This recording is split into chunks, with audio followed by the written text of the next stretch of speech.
मैं शिक्षा पे स्पेसिफिकली आपसे इसलिए पूछा मनोज भाई इसलिए पूछा, आपके उप मुख्यमंत्री हैं सम्राट चौधरी साहब जी 2007 से और 2020 के बीच में उन्होंने कामराज यूनिवर्सिटी से पढ़ाई की। उनको बिहार की कोई यूनिवर्सिटी समझ में नहीं आई। वो अपनी पढ़ाई करने के लिए अपने एफिडेविट में कहते हैं कि मैं कामराज यूनिवर्सिटी तमिलनाडु से पढ़ के आया हूँ। तो इस बीच में तो मुख्यमंत्री नीतीश कुमार ही थे।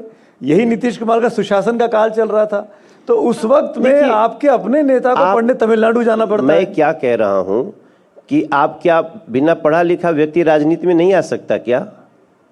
काहे मुद्दा बना रहे हैं इसको? आप कह रहे हो बिना पढ़े लिखे हैं? नहीं, हम एक बात कह रहे हैं, क्या बिना पढ़े लिखे लोगों का बैन है क्या राजनीति में आना? क्या बिना पढ़ा लिखा, जो अब पढ़ा लिखा नहीं है उसको ज्ञान नहीं होता है क्या? उसकी नैतिकता नहीं होती है क्या? पढ़े लिखों से ज्यादा नैतिकता कई बार बिना पढ़े लिखों में होती है। आप कह रहे हैं कि जो कई बार शिक्षित है वो ज्यादा नैतिक होता है, नहीं शिक्षित है वो कम नैतिक होता है। हम ये नहीं कह रहे ज्यादा होता है, कई बार वो ज्यादा भी होता है। अच्छा। हमारी माँ पढ़ी लिखी नहीं है, हमारी माई निरक्षर बिया, लेकिन दुनिया के सबसे अच्छा ज्ञान हमरा के उहे दिले बिया। माई हमार पढ़ल नहीं खे, बाकिर हम के पढ़ावे ले, पाप काह पुण्य काह रोजे सिखावे ले।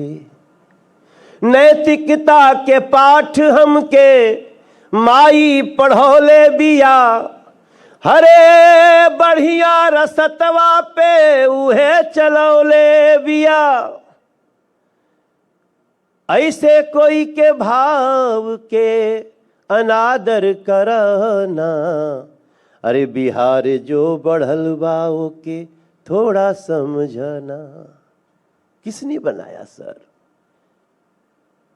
हम 1996 में गीत गाए हैं, नहर पे मास्टर साहेब दिन ही कटाए गईले, पूछ के बिरादर कोनो खास हो, गांव घर खोजे लागल मिलल खेत में, मास्टर साहेब के लाश हो।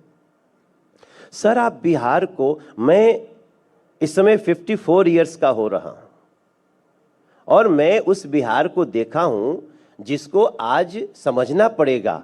आज भी एक वर्ग है जो डेवलपमेंट को मुद्दा ही नहीं मानता। कैसे कह देते हैं जिस बिहार में सर, इस बिहार में पर कैपिटा इनकम जानते हैं 2005 के बाद से लगभग 3 गुना हो चुका है।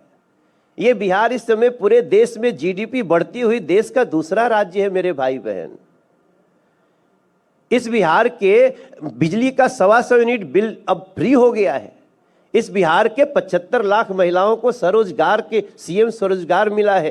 करीब 1.25 करोड़ लोगों को 10,000 रुपया सीएम जीविका मिलने जा रहा है। ये पैसा किसके पास से आता था? मोदी जी के पॉकेट से आया है कि नीतीश जी के पॉकेट से आया है? इसी बिहार का पैसा था। कल तक बिहार के बेईमान राजनेता अपने घर में ले जाते थे, आज के राजनेता उसको यहाँ के लोगों को दे रहे हैं।